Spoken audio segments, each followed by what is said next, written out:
חי! עם ישראל חי! טורונטו, קנדה.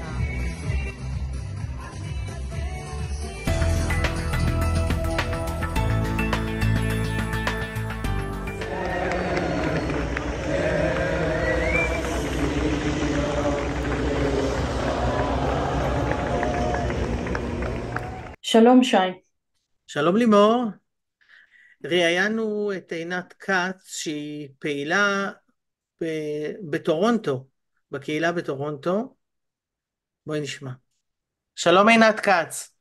שלום שי, שלום לימור. את כרגע פעילה ומארגנת האירועים במטה החטופים בטורונטו. ספרי לנו מה עשיתם בחודשים האחרונים מאז האירועים.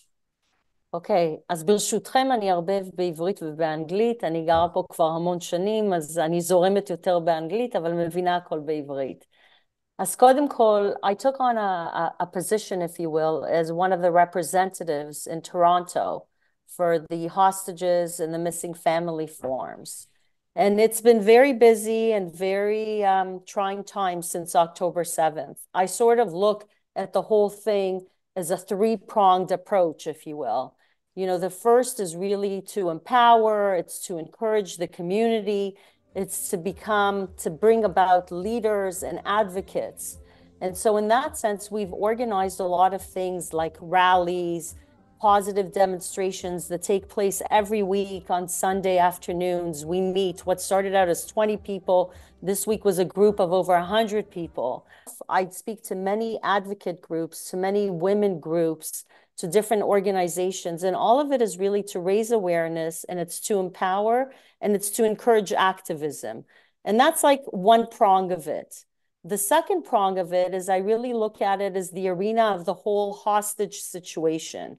And, you know, under the slogan of the Mate, to bring them home, the whole Bring Them Home initiative, specifically important in keeping that message alive and in doing everything that we can to maintain and to keep pressure on international communities to actually take actions. We all know that there are laws and there are codes of international significance where we need communities to step up, and in war situations, we need things to be upheld by the UN and by the Red Cross. And part of it is building bridges with other communities and allyship. The importance of not just being insulated in our own Jewish community.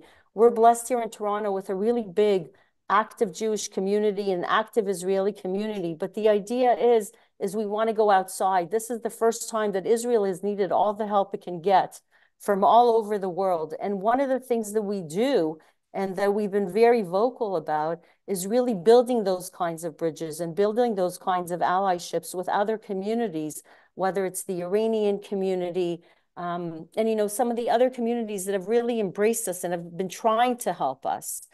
And so that's sort of like the second part, if you will. And the third part, if I may, is what I really looked at the last arena of fundraising. So I think Israel, in order to repair, you know, the physical, the emotional, the psychological damage that it suffered from everything that has come about from this war, a lot of effort has also been going into creating the need and the awareness of needing infusions of funds in Israel. My goal is to bring 35 active people to Israel so they can bear witness firsthand to what happened, and that these people will come back in our community and will continue to foster those voices and help to continue, obviously, raise money and to help with the infrastructure in Israel. אני רוצה לשאול אותך, כי נגעת פה בכמה נקודות מאוד מהותיות שהן גם החולשות שאנחנו מגלים בעקבות האירוע הזה בקהילות בעולם. ובקנדה, למרות שיש הבדלים מאוד גדולים בין קולומביה הבריטית לטורונטו מבחינת מספרים, החולשות הן אותן חולשות, ואת הסברת שהמטרה היא לקרב קהילות אחרות, וזאת אחת המסקנות שלי שאנחנו תמיד עושים לעצמנו, ובעיקר מדברים על יהדות ולא מדברים על ישראל כמדינה ולא משתמשים בהשכלה שאנחנו יכולים לתת לאזרחים אחרים שלא מודעים ולא מכירים את ישראל ומה שקורה שם, ואנחנו השארנו פה פתח מאוד גדול שהתמלא על ידי אנשים אחרים, וזאת אחת המסקנות שאני הגעתי אליה ואת סיפרת, ולכן אני רוצה שתשתפי, מכיוון שבהקשר הזה קולומביה הבריטית וטורונטו למשל מאוד שונות. בטורונטו יש אוכלוסייה היהודית הכי גדולה וגם הישראלית, ואצלכם השכונות הרבה יותר ריכוזיות, אם אפשר לומר, ואתם לכן גם סובלים מהפגנות שסגרו לכם את הגשר וכאלה. אז אני רוצה שתספרי קצת על הקהילה הישראלית והקהילה היהודית בטורונטו. אז את בהחלט צודקת בכל מה שאמרת. So you're talking about, like you said, a highly concentrated area of amount of Jews that live together. We're not all spread apart. And that's why the anti-Semitism and the protests and all these things that we see, the pro-Palestinian rallies happen, mamash, as they say, under our nose. So Jewish restaurants in Toronto have all been facing anti-Semitism through boycott. So first of all, people demonstrating in front of their stores, in front of their restaurants, like Cafe Ladver, for instance, which is very prominent in our community, or Aroma, also very prominent in our community. All of a sudden, there are these demonstrations in front of it where people are being intimidated not to go in, or that these restaurants and Jewish stores are being boycotted. For instance, there was a poor store here that was named IDF. It had nothing to do with the IDF in Israel, nothing. No relationship to the army. International Delicatessen Food. בדיוק. And because it said IDF, the poor store owners, had to go through vandalism. Why? עד ששרפו אותה. נכון. זה הרבה יותר מגרפיטי. They destroyed it completely because the people that thought that it was related to Israel felt it didn't have the right to exist, just like they feel the country itself and us as Jews don't have the right to exist. Is because we're so concentrated in specific areas, the pro-Palestinians really know where to come to make their loudest noise, right? They're not going to do it just somewhere in the area. They're going to do it dafka under your nose to scare you, to intimidate you, to make sure that you know that they're there and that you don't have the right to be there because they decided that you don't have the right to be there. אז איך הפרובינציה אצלכם מטפלת בדברים האלה? אתם מרגישים איזשהו שינוי? יש עזרה? חוקים? משהו? מישהו פנה בנושא הזה? כן. אנחנו בתור קהילה פנינו למשטרה. We're all alarmed by it. When they shout the areas, and they said they're infested by Zionists. That was the slogan. Our area is infested by Zionists. And באו במיוחד, their vantage point is that they want to get as much traction as possible. They want to make as much noise as possible. So they go dafka into those kinds of neighborhoods, into this, particular overpass, so that it typifies really what they do, which is, to frighten, to intimidate, to unnerve the Jewish community. הם הרבה יותר מסודרים מאיתנו, הרשימות והדברים, כמו שהופתענו בשביעי לאוקטובר עם הרשימות שהיו להם על בתים בכפר עזה וביישובים שם, היה להם רשימות של כל בית, וגם עכשיו אנחנו יודעים שיש להם רשימות. בהתחלה שמענו את זה, שבאונטריו יש להם רשימות של בתים. נכון, אנחנו דיברנו על זה בתחילת האירועים, שיש רשימות כאלה, והמשטרה תפסה, לא יודעת אם עברת צנזורה עכשיו, אבל בסדר. אבל אז תראה, אני לא יודעת אם יש רשימות, אני רק יודעת שאתה כל כך צודק, שאתה אומר שהם מאורגנים, הם מאורגנים, הם מתוחכמים והם חכמים, והם תפסו אותנו בהפתעה on every level, ולזה אף אחד מאיתנו לא ציפה. מדברים על אנטישמיות, על היסטוריה, על אנטישמיות עכשיו, אבל the level of organization that they have is something that none of us had anticipated, and only now are we understanding how smart they are in what they're doing and how much we as a community lag behind. We're not organized like that. We're trying to catch up, but we're always behind the 8 ball right now. I think my big disappointment is at the level of action. it's not just physically being there. It's the police and it's the politicians. These are people that I'm learning in my life are really important these days in our community. We need police, we need politicians, and we need good lawyers, right? But right now, if we look at the politicians and if we look at the police, the level of support that we need, which is on a provincial level, is what we need to hear is that there's no tolerance for hatred, zero tolerance. And I'm not sure that we heard that message. And if we heard the message, I don't see the action that follows with the message, right? And that's a big gap for us, because it's one thing, they say words are cheap, right? We want to see where is the actual action taking place. So when protesters, they come and they make all this noise and they disrupt traffic, it's not just being there, it's actually dangerous. They're disrupting traffic on a 401 and a major highway artery. And those hateful words that they say, their words, they lead to actions. And I guess what we as a community want to see is where the action from the police and from the politicians on our behalf. So when they, I don't know if you heard, but they also firebombed and they swarmed and they harassed. They walked into malls where they did this. And as you mentioned, the overpass. So these are places where I בוודאי, הסיפור אגב של הקניון בטורונטו, שהבחור בא ואיים על שוטר, על שומר בקניון, בסופו של דבר, אגב, הבחור הזה נעצר. שאומר לו, אני אקבור אותך 6 feet under או משהו כזה, אם אתה תפריע לי להפגיד. הבחור הזה נעצר באופן ספציפי, אבל... כי זה היה face to face confrontation.